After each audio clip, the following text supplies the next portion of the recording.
Ako naman po naniniwala na kung pagbibigyan ng pagkakataon sa Inday Sara Duterte, siya naman po ay mamumuno by way of example. Wala po talagang marangyang pamumuhay ang nakikita ko. Hindi lang kay Inday Sara, kundi na rin sa kanyang ama. At siyempre, sumusunod lamang sa Inday Sara sa paa o sa yapak ng kanyang ama.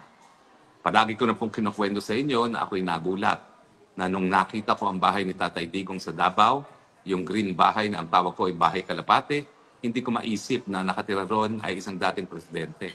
Dahil ang palagi nating iisip, kapag ikay may kapangyarihan, meron ka ring kayamanan dahil ginagawang negosyo nga ang politika dito sa Pilipinas.